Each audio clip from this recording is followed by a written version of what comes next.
Okay, yes, I'm going to talk about the Book of Alternative Data. One question I just wanted to ask is, how long do I have? Is it 40 minutes? Is 50 minutes? Just let me know what the time I have for this. 40 minutes is good for us, I guess. But if you need less or more, we can adapt. Okay, I'll do 40 minutes then. So as mentioned, so I've written this book with Alexander Denev, who was speaking to your group a few weeks ago. So that's just a bit more about the book and I guess plugging it. So this is just a bit about me, kind of it's reiterating, I guess, a bit of what was said earlier. So I've mostly been in currency markets, a number of banks, and now working independently at Q Macro. I'm also one of the co-founders, as mentioned, of the Telesians, and please do come to some of our seminars and events. So it's focused towards more financial markets, and we're doing a few events in the coming weeks. I'm also a visiting lecturer at Queen Mary as well in London. So first of all, we want to understand what is this interesting data that we've mentioned, this alternative data, which is kind of all the buzzword at the moment. So what are the common properties? First of all, it tends to be less commonly used by market participants. It often tends to be more expensive as well. It is also often outside of financial markets as well. So you could argue that maybe something like tick data, although it's not as commonly used by market participants, maybe that could be alternative, possibly. But as I typically, alternative data refers to data which originated from outside the financial markets.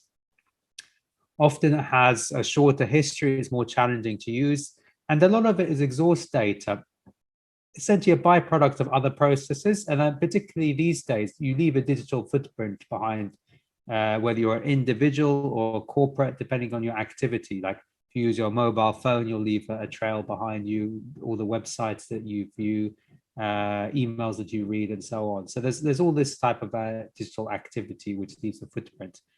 Also the web, I guess, as well, although that's been deliberately put up there, I suppose.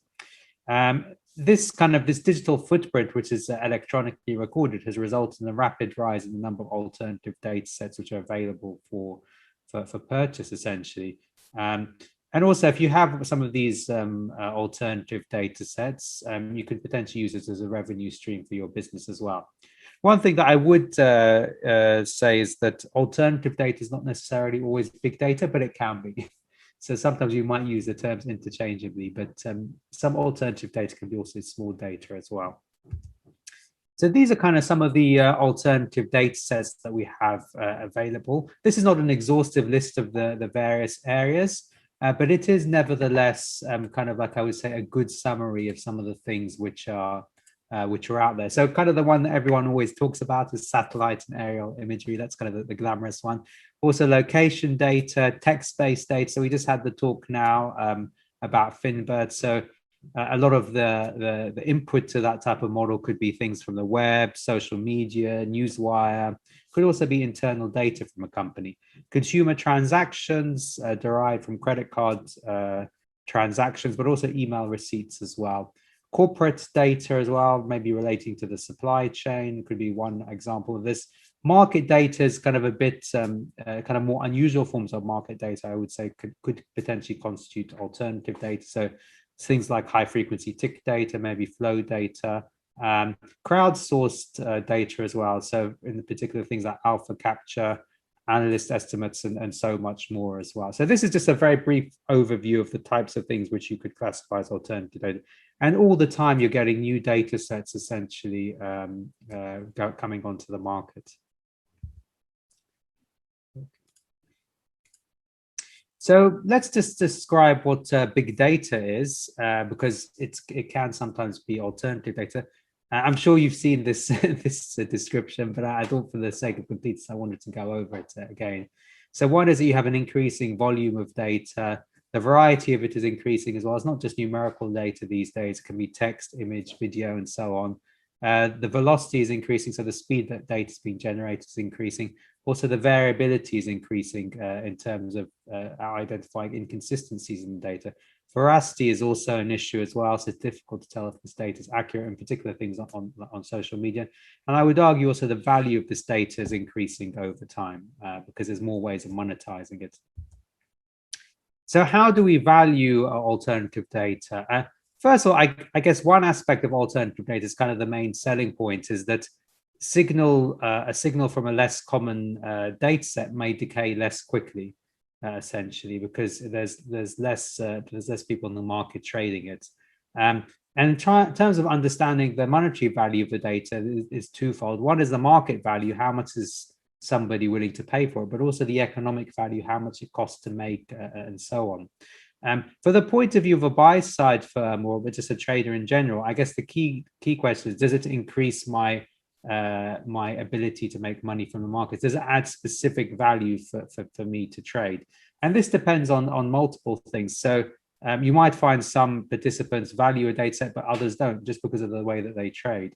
And in particular, trying to understand the value of a data set is going to be different whether you're a systematic investor versus discretionary. And one thing I really would want to stress, just because a data set sounds cool and innovative, just because it's unusual doesn't necessarily mean that you can actually monetize it from the point of view of an investor. A key aspect of all these sorts of alternative data sets, before you even start to look at them for trading purposes, is can you actually buy them from a legal point of view? Can the data be sold? So particularly, say, in the European Union, you have GDPR issues. So has there been consent in terms of storing this data from personal sources? Have personal details been properly scrubbed in terms of like people's names and addresses? Obviously, if you're a trader, you don't care about these having people's names and addresses, but you have to make sure any data you get actually strips away their personal details.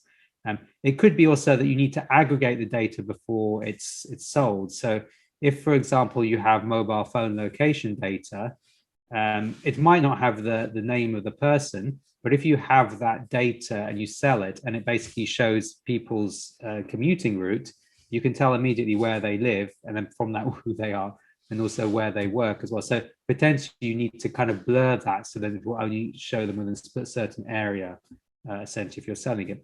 There could also be issues with exclusive data sets. If a data set is only available to one particular market participant, does that become like non-public information? That's an important legal question. And I would say, as well as sellers of the data needing to be aware of these legal aspects, you also need to be aware of it if you're a buyer as well. And these legal issues will vary between data sets. And it's a really important point because you can only use a data set, obviously, if it satisfies all the associated laws and compliance rules. What are the challenges associated with alternative data? One is entity matching. So if, for example, you have the word, say, iPhone in a news article, you want to be able to map it to a company, Apple, and then from that to its actual tradable ticker. One thing which, and this is also an issue with any sort of data set you're looking at, you might have missing data as well. The data could be sparse. There's a question of how do you fill that data as well if it's missing. Structuring the data is very important, and it's one of the reasons, for example, for using a library like a model like Finbert. So you want to convert unstructured data like images and text into a more structured form. So typically some sort of time series. So in the context of text, as we discussed earlier with the previous talk, it could be computing the sentiment.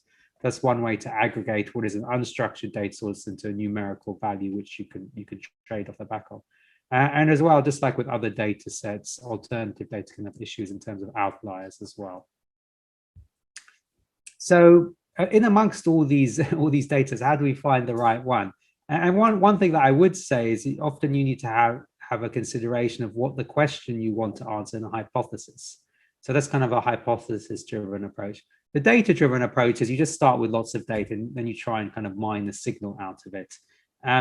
I kind of prefer not to do that because you can end up with lots of spurious answers, especially within financial markets. Or the issue is that your signal is already very noisy, so you've got to be very careful with that. So having a hypothesis can hopefully make your final answer a bit more robust, and you strip away kind of the spurious correlations. So then just very simply, you try and do analysis to verify your hypothesis. I guess you do some visualizations, maybe just simple stuff like regressions and correlations to begin with.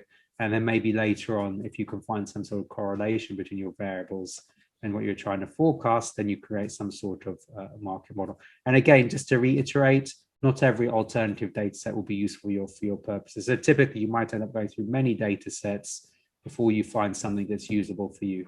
And again, the issue is not necessarily that it's not useful for anyone, but maybe for your specific purposes, it won't be useful. So I've seen very specific data sets, and you go to one client or participant in the market, and they say it's awful, whilst other people seem to use it. So one aspect of this is often you'll be joining different data sets together. So it's not a case of just finding a signal from one specific data set. You want to see if you join it with your existing data sets, does it provide a signal? So by construction, not everyone will have the same combination of data sets out there in their models. So how do we find alternative data? One is to approach the source directly. You can also find data sets listed on the web. Also, you can look at kind of data aggregators. So these basically combine together lots of alternative data sets on their platform. And it makes it simpler to interact with many data firms because you have one legal agreement with an aggregator. And there's many aggregators. There's one there called Battlefin, which is working with Refinitiv. Bloomberg also have Enterprise Access Point. FactSet have Open FactSet. Quandl also have lots of alternative data. So you have lots of different players there with their own kind of alternative data platforms. You can also go directly to the raw data source. So if you think a corporate might have an interesting data set, you might try and go to them and try and get them to productionize it and sell it. But obviously this can be quite a time-consuming process, and you've got to go through lots of legal discussions and hurdles. And you can also collect it yourself. So in the case of data from the web, you can say you could do your own web scraping to do that. Obviously, you've got to abide by any sort of terms of use and legal laws, essentially. But that can be a bit time consuming because you've got to go through and clean all the data, and it's not the most exciting of tasks. So who in a fund would specifically look for these data sets? Well, essentially, you've got a new role now these days called the data strategist or data scout, and they will basically go through the market, try and searching for data sets, filter them down for those data sets which they think are most appropriate for their fund. And they act as a bridge essentially between the external data vendors and also internal portfolio managers and data scientists, on the other hand, who are kind of the demand. And they respond both to feedback from their internal clients, but also in terms of their relative demand as well. So you can end up having a bit of a pull push. So sometimes they might go out to data firms looking for a data set. Other times data firms will actually push data sets to them, and they kind of make decisions as to whether that's useful or not. And obviously, don't forget about your own data. So every organization has internal data, especially, for example, if you're a sell-side bank. You're going to have loads and loads of alternative data. The problem is often it's not well cataloged. So you won't know, for example, what data another team has within the same institution. So one simple way to kind of alleviate that problem is to create a simple wiki, like a web directory of data sets, just to allow people within the firm to browse and see what's out there. Obviously, not every data set should be accessible to everyone else because of compliance reasons, but there might be other data sets which could be accessible if people want to view them. And one thing that you need to bear in mind if you're looking to buy alternative data, or actually if you're ingesting any sort of data, it's often better to have a centralized data sourcing team rather than each team negotiating separately, because they can often get better deals if it's done centrally with data vendors, and they can keep track of data subscriptions, reducing unnecessary duplication as well. So if you have a decent sized firm, also do consider centralization of data sourcing. And then a lot of big quant funds, for example, they do have centralized data teams to deal with data purchases and data evaluation. So what are the costs associated with data? It depends on several factors. So one is how many assets classes does this data set cover? What's the frequency of the data being purchased? Is it relatively unique data? In terms of trials, usually these days they're free. Occasionally they can be paid. You can also try to reduce the cost of data set by basically just purchasing a partial element of that data set. So if a data set accesses S&P 500, but you only hold, say, 5 stocks from that, maybe you can go to the data vendor and say, I only want data on those 5 specific tickers. Also, you might be happy with getting lag data if you're a longer term investor. Obviously, if you trade at a high frequency, you want data as fresh as possible, but if you're trading month to month, then maybe waiting 1 or 2 days doesn't really matter, and that can reduce the cost. And I would say in general, most data sets are probably under $100,000 annually. Some can be a lot more, but these tend to be rarer, maybe some of the very granular consumer transactions data sets. But all these costs depend upon the license terms and usage. So is the license term for the whole hedge fund, or is it just for a specific person or a specific group, and so on? Obviously, if you purchase a data set and it's only for a specific person or a specific group, you need to have licensing software internally running to basically permission people for the usage of specific data sets. So that was just a brief introduction to alternative data and kind of where you can find it, the cost of it, and just saying what potentially you could use it for. Now I'm going to go into some very specific case studies looking at specific alternative data sets. So this kind of constitutes the second half of the book, just giving you specific examples of where alternative data sets can be used. And the first data set I'd like to tell you is one that I've constructed looking at Federal Reserve communications. So essentially, the Federal Reserve regularly communicate with markets. They do speeches, statements, minutes. Obviously, markets react to this. We've seen that in recent weeks, actually, with the impact on the US Treasury curve after the recent Fed meeting. What we can do is we can read publicly available communications from the web. We can web scrape them. We need to do a lot of cleaning and other types of things first before we can use it. Then we can create a data set of these communications. Then we can apply some sort of sentiment analysis to it to determine the sentiment of the text. And we can combine this into an overall view of FOMC sentiment.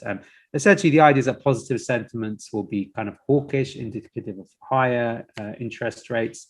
Negative sentiment will tend to be more dovish, indicative of kind of lower interest rates. But just from experience, most of the time I spent was actually trying to source the data, scraping it, cleaning it, and that aspect. That's kind of the big job essentially when you're doing this. As with any sort of data project, it's kind of the accessing, cleaning, and sorting into a data set, which is the most time-consuming bit, and not so much doing the sentiment and construction of the indices. So this here is in red. I have my Fed index. And then against that, I have, I think, the 6-week changes in US 10-year Treasury yields. So I think if you regress the lines, you get a reasonable T-stat, which is statistically significant. But at the same time, there's obvious divergences. So for example, here in 2016, you had a big move higher in US 10-year Treasury yields. But at the same time, sentiment seemed to be a bit lower here, looking at what the Fed was saying. And the reason is because the Treasury curve was moving because of the election of Trump in 2016. And not really because of what the Fed was saying. So it was kind of not the main driver of the price action. But this essentially is trying to put a number on what is an unstructured signal, basically what the Fed is saying. The next thing I'd like to show is a case study looking at flow data from FX, which I think is definitely considered as an alternative data set. The reason why it's alternative is that essentially FX is more of a fragmented market than other asset classes. A lot of what goes through the market is over the counter.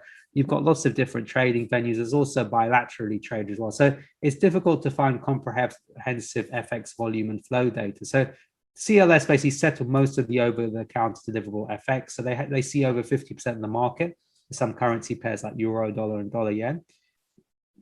And they essentially collect and distribute this data to clients. You having hourly FX volume data.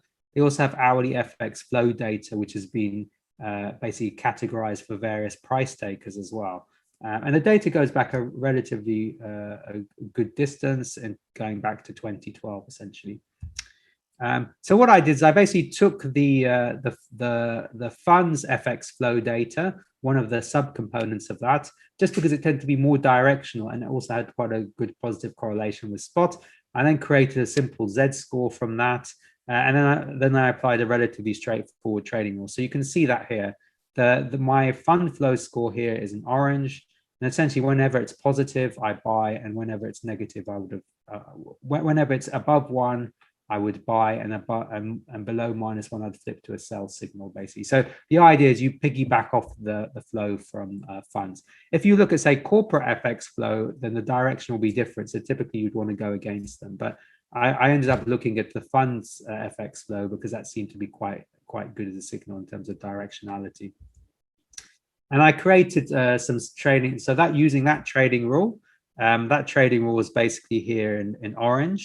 And then I also did a similar trading rule as well with hourly data as well. So that was with daily. And if I combine the hourly and the daily trading rules with the CLS flow data, I ended up getting this gold line here. And that has the highest information ratio of any of the various components. And against that, I also looked at like a simple trend following strategy you can use as a benchmark. And we can see that combining the trend following strategy with daily flow ends up with a higher information ratio. So what it's saying is that the flow data has some additional characteristics which are not necessarily captured by the trend following strategy alone. So I've got a question here. When you talk about flow, are you talking about aggressor data tick by tick? So this is not going to be tick by tick. It's aggregated into hourly data essentially. And literally all it's doing is aggregating the, well, yeah, I'm basically taking the view from the aggressor side, yeah. So I'm looking from the aggressor side, basically from the price taker. So the information is just looking at the total volume and direction of the flow, say in euro dollar, by this particular participant, which is FX funds, and basically looking at it from a price taker perspective. So they also have just volume data for everything as well. And the volume data doesn't have any specific direction. The flow data does have a specific direction though, essentially. And the volume data covers the whole of the market. It doesn't just look at these specific groups of price takers essentially. So the flow data wouldn't, for example, have trades done between different market makers. That wouldn't be classified within this data set. You could argue that the data that trades between market makers are not going to be as impactful as kind of end users, which this is trying to capture essentially. But thank you for those questions. Let's go on to the next slide. The next one is kind of the glamorous one, looking at satellite data. And I'm using this to estimate earnings per share. And so it's well known that you can use satellite data to help forecast the earnings per share for retail stocks. So particularly in the US, people take pictures of Walmart car parks and then try to ascertain what the earnings of Walmart are. The idea being that you use car counts as a proxy for retail activity within the car parks of these various retailers. So I've looked at a data set from Geospatial Insight, and it's a bit more unusual because it doesn't cover the US, it actually covers European retailers, which are less, I would say in general, Europe is less well covered for alternative, oh, sorry about that, alternative data than the United States. And I'd say it's a relatively new data set. It's only been around for about maybe a year or two. So what I've done is something that very simply, I have here in blue, I have the earnings per share for UK retailer Marks and Spencer's. So this is the actual reported one in blue, and you can see basically it's every 6 months. And against that, I have in orange basically the Bloomberg consensus estimate for earnings per share during those earnings periods. And then I have against that the car count score, and all the car count score is I look at the total number of cars parked in Marks and Spencer's car park over that 6 month period. And I divide it by the total surface area of the car parks that have been photographed. Obviously, it's important to adjust by the surface area because if we have a lot of cars in a small car park, it's going to be more impactful than a small number of cars in a big car park. So just doing that very, very simple calculation, you can see actually that the lines actually follow each other. Again, this is not statistically significant. I've only got one company. There's only a couple of points. So this is not necessarily something that's going to tell you with any robustness whether this data is going to be helpful. But just a simple example, just doing this simple calculation does seem to show that there's a relationship between the number of cars and the earnings per share. And typically, if you're going to forecast the earnings per share, you wouldn't just use the car count alone. you'd also incorporate other statistics into that as well. Maybe looking at other sell side forecasts as well, maybe combining it with sentiment on those underlying stocks as well. So there's lots of other variables you could add into your model aside from car counts. And I'd say the main point here is, the main point I would say in general is that I'm advocate using alternative data set to augment what you do rather than replace it. That's the key point I'd say from the book that we really want to say. So it's not that you should throw away your existing features. It's about adding additional features that would hopefully improve your model, essentially. The next thing I'd like to talk about is kind of the other angle of trying to save alpha. So much all I've talked about is basically ways of trying to improve our alpha, trying to get better predictions.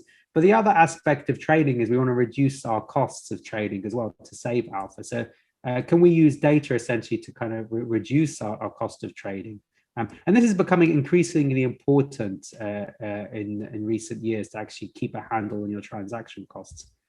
So basically, big data and alternative data isn't just for generating alpha. It also can be used for saving alpha to reduce your transaction costs, because ultimately, what you generate as returns is going to be your basic alpha generation against your trading costs. So if you can reduce your trading costs, you actually end up returning more to your investors. So I've basically developed a library called TCA Pi, which basically does simple transaction cost analysis, essentially. So it needs very specific data sets. So it needs high frequency market tick data and also trade data from your trading book. I'm going to just do a very quick demo just to show you. Let me just show you very quickly here. Okay.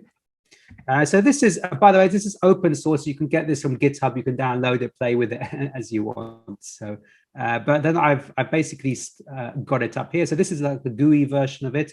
There's also a Jupyter notebook as well that you can play around with to do it in a more programmatic way. So the idea is we look at when we start our trade, look at when we started our trade history, when we want to finish it, look at our ticker, look at which brokers we've traded with, the algorithms, which venues, and so on. What metric we want to calculate. So the metric here we're going to calculate is slippage. So this is the difference between the mid-market price and where we executed.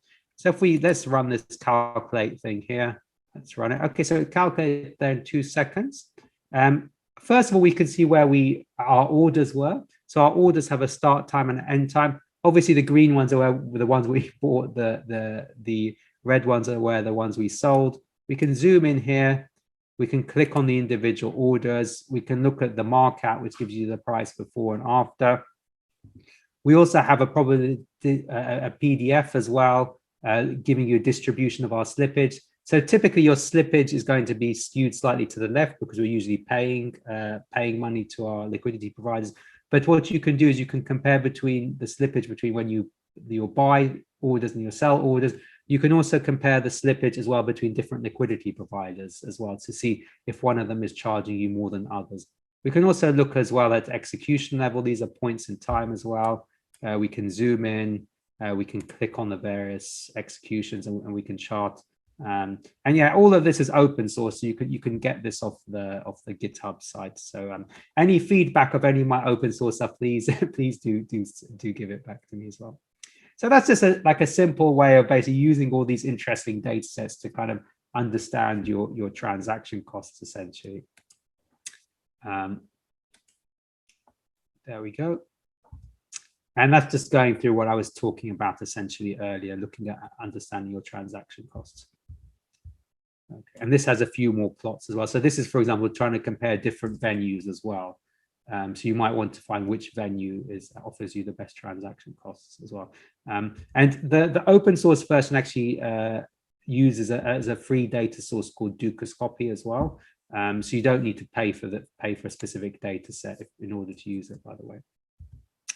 The next thing is looking at trading NDFs with alternative data as well. So what I've done is I've basically looked at trade level data for non-deliverable forwards, kind of similar to what we saw for the CLS data set, but this is specifically for non-deliverable forwards. I've created a flow index basically for non-deliverable forwards, and then created a trading model off the back of that. And again, the idea here is we piggyback off the aggressive flow, and we use that as a signal essentially for trading non-deliverable forwards. So this is stuff like dollar Brazil, dollar Korea, dollar Taiwan as well, dollar India, dollar Indonesia as well, essentially too. So the idea is that we use that data essentially to trade these currency pairs. And you can see actually here, I've looked at a simple trend following model, which has been profitable actually over the period. The information ratio is not too bad.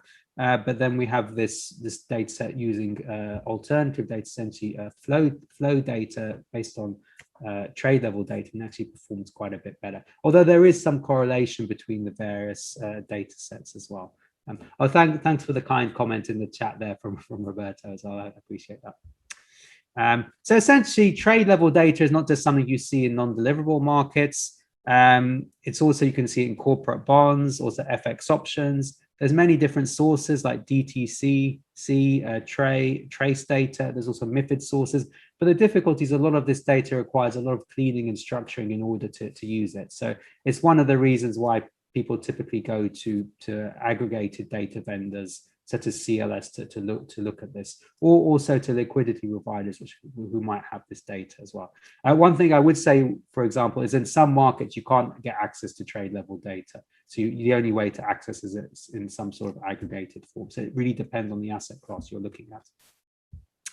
And lastly, we have a very quick example looking at text data again, and using this to trade FX spot. So essentially you have two different types of news data. So one is unstructured. So this you have to do all the web scraping yourself. You need to do the sentiment analysis. You need to do all the topic tagging as well and ticker tagging. The other is to have structured news data, where this is essentially already done by the data provider. All these additional tags for each news article are already been written for you. So how do we use news to trade markets? Obviously, the idea of using news to trade markets is not new; it's been around for centuries. But the question is, how do we do this in an automated way? That's the key point of our exercise. So the general approach is you can look at maybe picking words or sectors that are relatively generic, things like job cuts, or you might be looking at sentiment associated with specific tickers you're trading. One thing that you do need to be aware of is you need to be aware of not using hindsight bias. So if I know, for example, the Greek debt crisis moved markets, I know that after it happened, but obviously before it happened, I didn't. So I would advocate trying to use things which are relatively generic if you're developing a systematic trading strategy, but potentially if you're in a more discretionary fund, using these thematic searches can be quite useful to give you additional information about the market. So what are the specific steps we need to use when we're basically looking at a text-based data set? So the first thing is we need to collect the raw data, clean the data set, so removing like HTML tags and valid observations and so on. Then we need to structure it, so we add tags such as sentiments, tickers, and so on, essentially so we can basically save it as a single database record. Then we need to filter the data set as well, maybe create an indicator on top of that. And once you create an indicator, you could also create a trading rule as well. So those are kind of the general steps as well that you could use to convert text to something tradable. So I'm going to use a data set from Bloomberg News from 2009 to 2017. It's already structured, so there's a lot of other vendors as well, like Refinitiv, Ravenpack, etc. They have these structured data sets which basically save you time compared to scraping the data yourself. And also in the case of, say, something like Bloomberg News, this data set is not available from anyone else anyway. It's only available from Bloomberg. Also, because it's written by journalists, it's kind of a consistent style, so it might be easier to understand what's going on. And for each news article, we've got a number of different fields, things like the timestamp, the title of the news article, what the text body is, and also some of the tradable tickers and topics associated with that news article as well.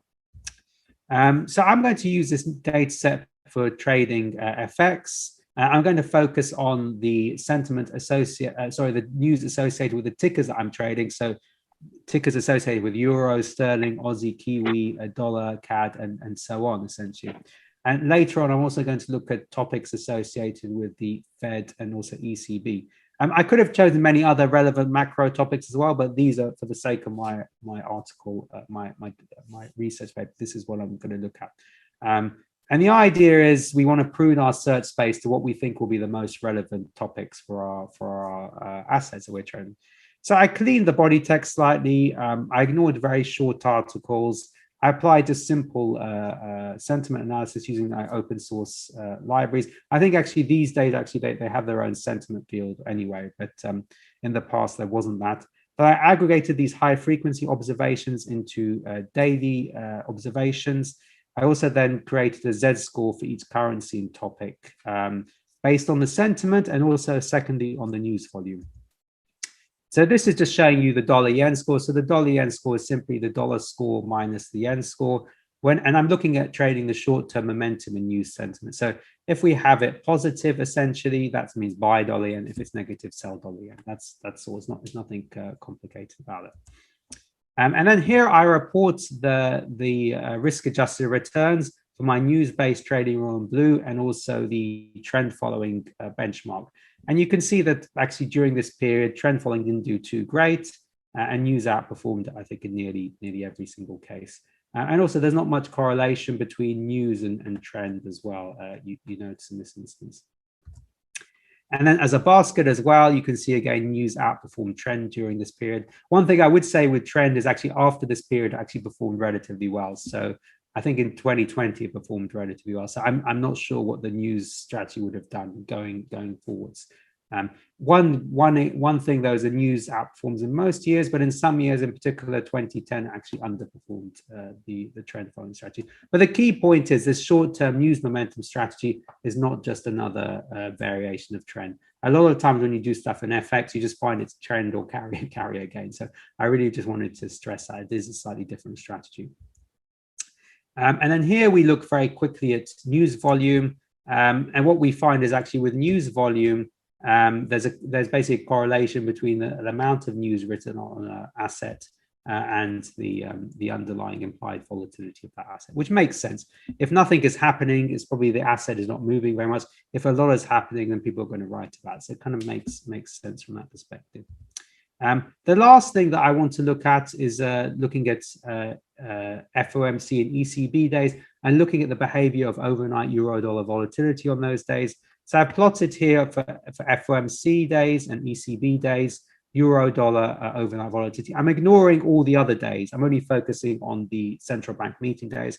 And what you tend to find is, as you'd expect, implied volatility tends to be higher than realized, which we would expect, obviously, because there's a bit of a risk premium going on there.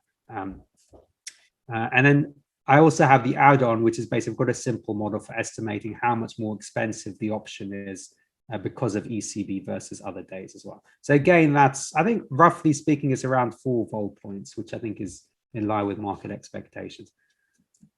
And because implied is higher than realized, you would probably make money selling vol on those days, with caveats though, with caveats. But can we use news essentially to better understand volatility around these events? So what I did is I looked at the volume of news associated with the Fed running up into a Fed meeting. I looked at the volume of news going into an ECB meeting. So here what you have is essentially looking at the news volume against implied vol and also the news volume against implied vol. And what you tend to find is that when journalists are writing more about the ECB or Fed going into the meeting, implied volatility tends to be higher, which is intuitive. So potentially, if you're looking at understanding what the implied vol is over the Fed meeting, news volume in terms of what's being written about these central banks could be useful for your model. And here I've just done some simple scatter plots between overnight volatility, which is implied and realized, also the add-on, and also the news volume. And actually, all of the cases, there does seem to be some sort of relationship here. Admittedly, the R squared is not 90%, but there is something there. So this is for euro-dollar on FOMC days, and then euro-dollar on ECB days as well. So again, you see some sort of relationship. Maybe with the add-on, it's not so much, but I would say with realized vol and implied vol, there is something there. And one thing I would say is I'm looking at the news volume running into the event. I'm not looking at the news volume after the event. So there is some predictive element there. Okay, so there just very quickly, I talked about alternative data in terms of introducing it. I talked about where to find the data and how much it could cost. And I showed very specific examples on how to generate alpha using alternative data, but also how to save alpha as well. And just before I finish, that's just me a couple of years ago. I'd just like to very quickly show you some of my stuff on GitHub if you're interested. So TCA Pi, again, you can get that. That's for the transaction cost analysis. I've also got FinData Pi as well. This is like a nice wrapper for downloading different data sets from Bloomberg, Quandl, etc., with a unified way. And you can define your own ticker mappings with this as well. I've also got ChartPy, which is for visualizations as well. And then FinMarketPy, which is for back tests as well. And I use all of these actually for my own work as well. So they're always up to date. I'm always looking for bugs and trying to fix. So it's not something that I've just put out there as an extra thing. I do actually use these myself. So I do kind of update them over time. Hopefully I haven't gone too much over my time, but I was trying to go through very quickly.